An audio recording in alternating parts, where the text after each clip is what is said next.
ஆண்டவருடைய நாமம் மகிமைப்படுவதாக. அன்பானவர்களே, இன்றைய வார்த்தைக்கு உங்களை அன்புடன் வரவேற்கிறேன். இன்றைய தியானத்துக்காக நீதிமொழிகள் 25வது அதிகாரம் 15வது வசனத்தை வாசிக்க கேட்போம். நீண்ட பொறுமையினால் பிரபுவையும் சம்மதிக்க பண்ணலாம், இனிய நாவு எலும்பையும் நொறுக்கும். பொறுமை என்பது மிகப்பெரிய ஆயுதமாக இருக்கின்றது. ஏராளம் மிகப்பெரிய பிரச்சனைகளுக்கு நடுவில் பொறுமை மிகப்பெரிய செயலாற்றி இருக்கின்றது. பொறுமை தேவனிடத்தில் இருந்திருக்கின்றது, தேவ மனிதர்களிடத்தில் இருந்திருக்கின்றது.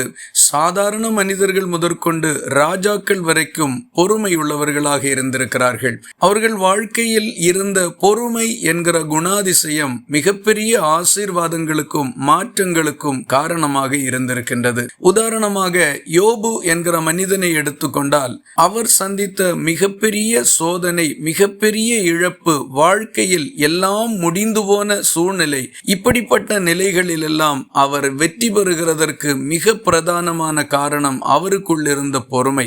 அந்த பொறுமைதான் அவர் எல்லாவற்றையும் இழந்த பின்பும் இரட்டிப்பாக தேவனே அவருக்கு அந்த நன்மைகளை கொடுப்பதற்கு காரணமாக இருந்தது. இந்த வசனம் நீண்ட பொறுமையினால் பிரபுவையும் சம்மதிக்க பண்ணலாம் என்று கூறுகின்றது.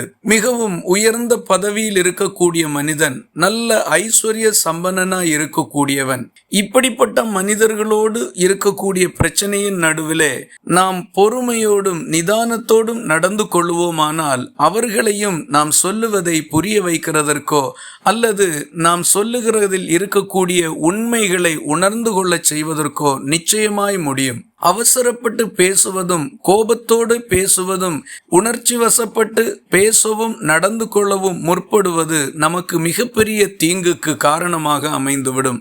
ஆகவே எந்த சூழ்நிலையிலையும் பொறுமையோடு நாம் இருப்போமானால் அது மிகப்பெரிய மாற்றத்தை நம்முடைய காரியங்களில் கொண்டு வந்துவிடும்.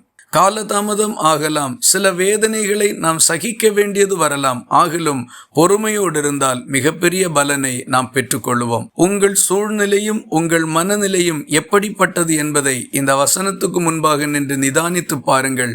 நீங்களும் மிகப்பெரிய மாறுதலை காண்பீர்கள். இந்த வார்த்தைகள் இந்த நாள் முழுவதும் உங்களுக்கு ஒரு ஆசீர்வாதமாய் இருப்பதாக. ஜெபிக்கலாமா?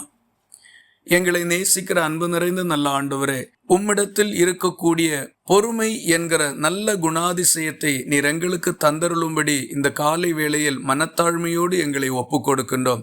அவசரப்பட்டோ, ஆத்திரப்பட்டோ, கோபப்பட்டோ, எதையும் சொல்லியோ செய்தோ எங்கள் பிரச்சனைகளில் அதிக தீவிரத்தை உண்டு பண்ணாமல் பதிலும் தீர்வும் காணும்படிக்கு பொறுமையோடு நடந்து கொள்ள எங்களுக்கு உதவி செய்தருளும். ஜபத்தை கேட்டதற்காக ஸ்தோத்திரம்.